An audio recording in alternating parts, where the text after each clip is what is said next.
Latest আপডেটের জন্য ultra চ্যানেলকে সাবস্ক্রাইব করুন আর বেল আইকন প্রেস করতে ভুলবেন না।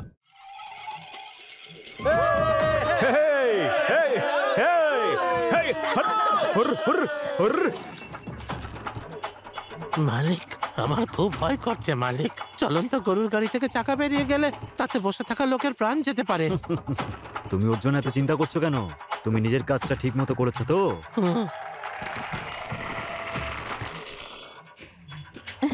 এটা কি ঠাকুমা?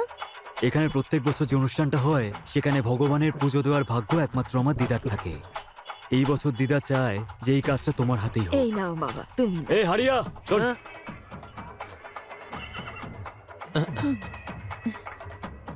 চলো চলো।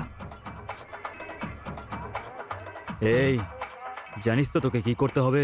পদ্মিনী নিজের হাতে এই সব টাকাগুলো দিয়েছে, তার মানে জানিস তো এই সব ষড়যন্ত্র পদ্মিনী করেছে। আর এই ব্যাপারটা আমি আর পদ্মিনী ছাড়া কেউ যেন কোনোভাবে জানতে না পারে। তুই নিজের মুখটা বন্ধ রাখবি। আমাদের এই প্রতিযোগিতা বহু বছর ধরে চলে আসছে আর আজকেও তা অব্যাহত। এখন আমি অনুরোধ করছি আমাদের মধ্যে উপস্থিত মাননীয় জজ সাহেবকে যে উনি আসুন আর পতাকা নেড়ে প্রতিযোগিতার শুভ আরম্ভ করুন।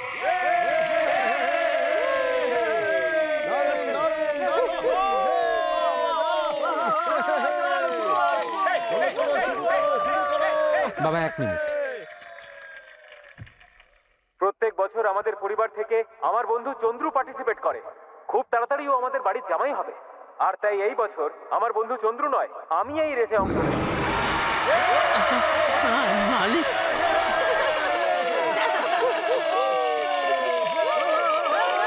আরে ঠিক আছে, জয়।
অরবিন্দ,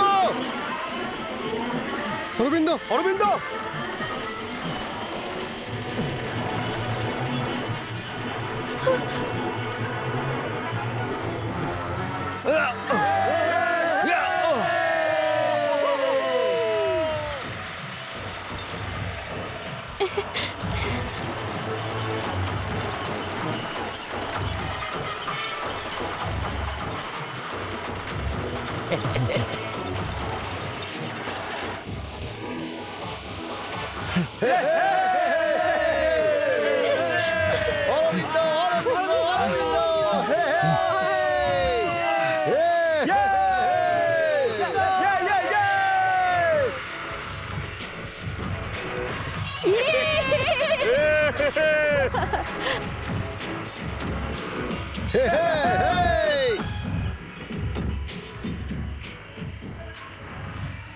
বাবা, তুই ঠিক আছিস তো? হ্যাঁ, আমার কিছু হয়নি, কিছু হয়নি।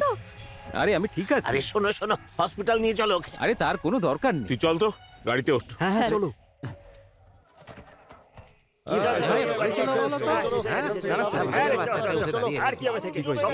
এরকম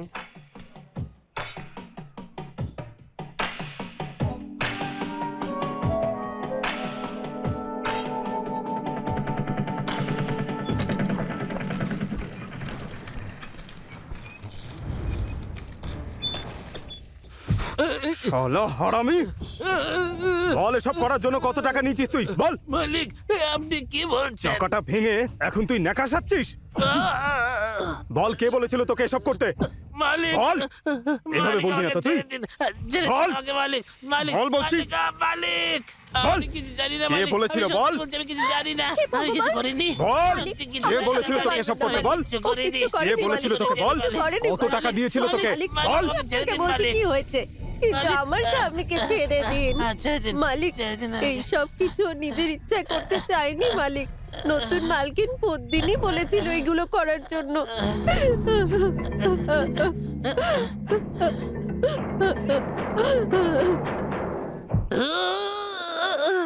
এই চল চল সবার সামনে সত্যি বলবি না মালিক, আমি কিছু বলতে পারবো না মালিক। চল আমাকে মারবেন না চল। মালিক, আমাকে মারবেন না। চল বাঁচাও, বল। বাঁচাও আমাকে। বল নাহলে মেরে ফেলবো বল মালিক আমাকে বল। মেরে ফেলবে, বাঁচাও। বল কে টাকা দিয়েছিল বল আমি বল কে বলেছিল তোকে এসব করতে বল এই চন্দ্র, চল বল বল সবাইকে বল গাড়ির চাকা কে লুজ করতে বলেছিল বল ভাগ্য খারাপ ছিল বলে চাকাটা ভেঙে গেছে, সেই কারণে ওকে মারছিস কেন? নিজে থেকে চাকাটা ভাঙেনি ওই চাকাটা ভেঙেছিল বল এই এটা আমাদের দুর্ভাগ্য, তাই জন্য চাকা ভেঙে গেছে, তার জন্য ওকে কেন মারছে? ওকে সব কিছু করার জন্য বলা হয়েছিল তোমাদের সবার এই সত্যিটা জানা উচিত আর এই যে মহারানী যে অবুঝ হয়ে এখানে দাঁড়িয়ে রয়েছে ওকে জিজ্ঞেস করো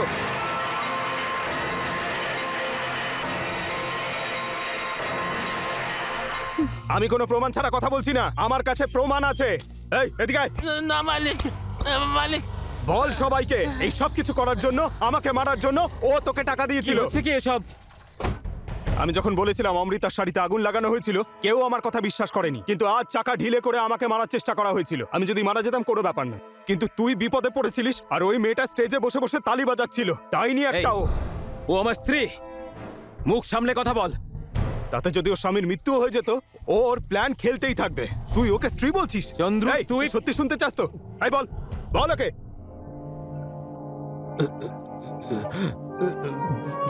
মালিক মালিক মালিক উনি কিচ্ছু বলেননি। আমি বলেছিলাম যে প্রতিদিনই মালকিন আমাদের টাকা দিয়েছিল এই কাজের জন্য। কেন বলেছো তুমি এরকম? উত্তর দাও, কেন বলেছো এই কথা?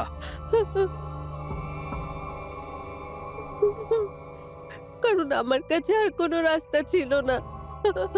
চাকাটা ভেঙে যাওয়ার জন্য মালকিনের কোনো দোষ নেই। আমি বলা সত্ত্বেও যে পত্নী মালকিনের কোনো হাত নেই এসবের পেছনে, তাও আমার স্বামীকে মেরেই যাচ্ছিল। ও একটাও কথা শুনলো না। আমার স্বামীকে বাঁচানোর জন্য আমাকে এটা বলতে হয়েছে। এই মিথ্যে কথা বলছো এই, এটা আমার আর ওর মধ্যেকার ব্যাপার, তোমার মাঝখানে আসার কোনো দরকার নেই। আমাকে কথা বলতে দাও। কোনো দরকার নেই, আমার জন্য তোমাকে কাউকে কিচ্ছু জিজ্ঞেস করতে হবে না। অনেক হয়েছে, বিয়ের পরে এই বাড়িতে এতদিন থেকে আমি অনেক সহ্য করেছি। পদ্মিনী কথা শোনো আমার। এই, কেন আমার বন্ধুত্বের পরীক্ষা নিচ্ছিস? কিছু বলার হলে আমাকে এসে বল, কেন সোজা এসে ওকেই দোষারোপ করিস? দেখ চন্দ্র, সবকিছুর একটা সীমা থাকে, এবার থাম, অনেক হয়েছে তোর।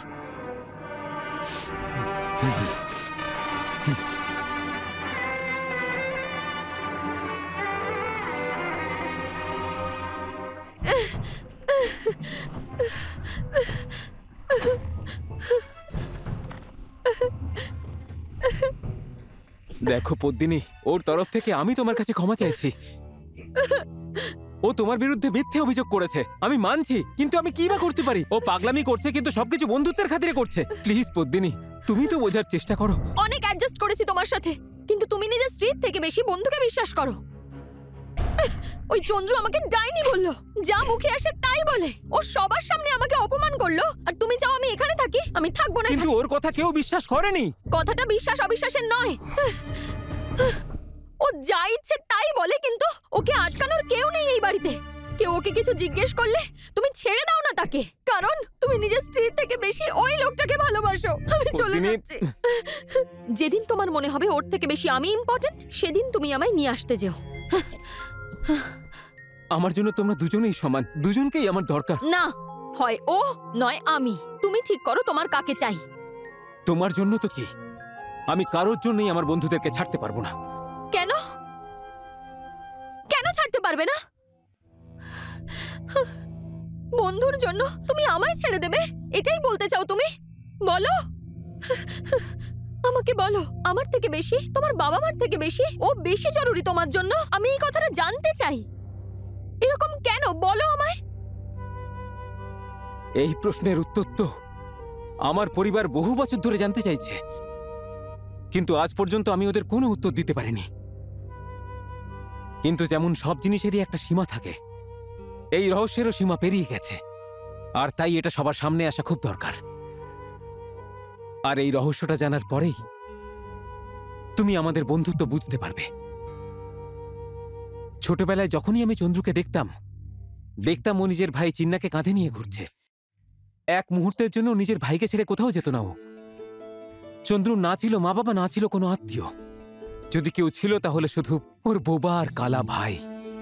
ওই ওর জন্য পুরো পৃথিবী ছিল।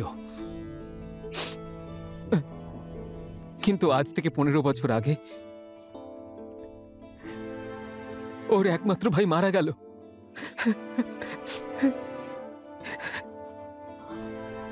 আর জানো ওর ওই ছোট্ট ভাইটার মৃত্যুর জন্য দায়ী কে? আমি পদ্মিনী, আমি।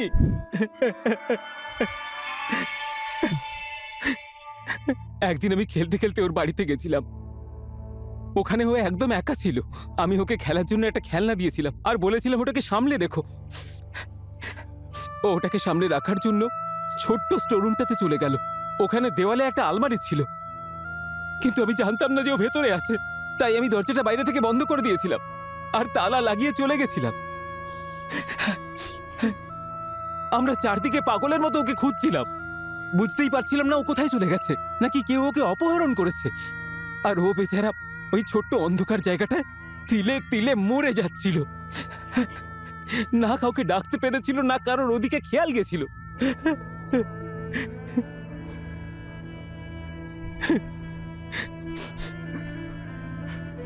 তিন দিন বাদে ওই স্টোররুম থেকে খুব বাজে গন্ধ বেরোতে শুরু করলো। তখনই আমরা জানতে পারলাম ওর ভাই ওখানে আটকে মারা গেছে। যখন চন্দ্রু ওর বোবা কালা ভাইয়ের লাশটাকে হাতে নিয়ে পাগলের মতো কাঁদছিল, তখন আমার সাহস হয়নি যে ওকে বলি এটা আমি করেছি। আমার জন্য ও যা হারিয়েছে তার ক্ষতিপূরণ আমি ওকে কি করে দিই? যা ওর কাছ থেকে ছিনিয়ে নিয়েছি ওকে কি করে ফেরত দেব? তুমিই বলো পদ্মিনী।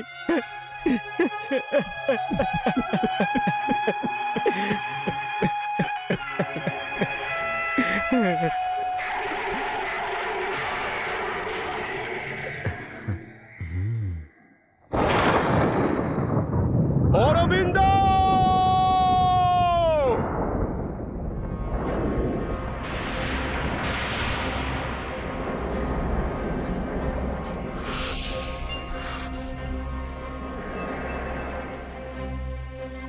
কোথায় আছে ও? ওকে বাইরে বেরোতে বলো, ওর সঙ্গে আমার কথা আছে।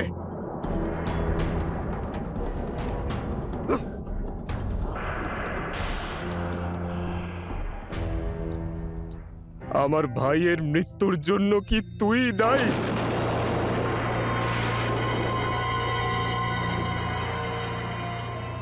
আমার ভাই আজও আমার মনের মধ্যে আছে, তাই যে সত্যিটা তুই লুকিয়ে রেখেছিলি সেটা তোর মুখ থেকেই বেরিয়েছে। ও আমার থেকে বেশি ও তোকে ভালোবাসতো অরবিন্দ। তুই ওকে কি করে মারতে পারলি? বল বল, কি করে মারতে পারলি তুই ওকে? বল না, বল বল না। আমার ভাইকে মারার পর এত বছর ধরে বিষয়টা লুকিয়ে রেখেছিলিস, বল না। এই চন্দ্রু, কি করছিস তুই? ছাড় চন্দ্রু, ছাড়বো না, ছেড়ে দে। আরে কেন করছিস এসব? আরে চন্দ্রু, তুই যা করছিস ভুল করছিস, ছেড়ে দে বলছি। আরে ভাই ছেড়ে দে বলছি, ছেড়ে দে বলছি। কেন করছিস? ছাড় আমাকে, ছেড়ে দে। ছেড়ে দে ওকে, আটকাস না। ও যা করতে চাই করুক। চন্দ্রু ছেড়ে দে আমাকে। শোন ভাই, আমরা তিনজন বন্ধু। আমরা বলিস না, এরপর থেকে আমরা বন্ধু থাকবো না। ওর সঙ্গে আজ থেকে আমার আর কোনো সম্পর্ক নেই।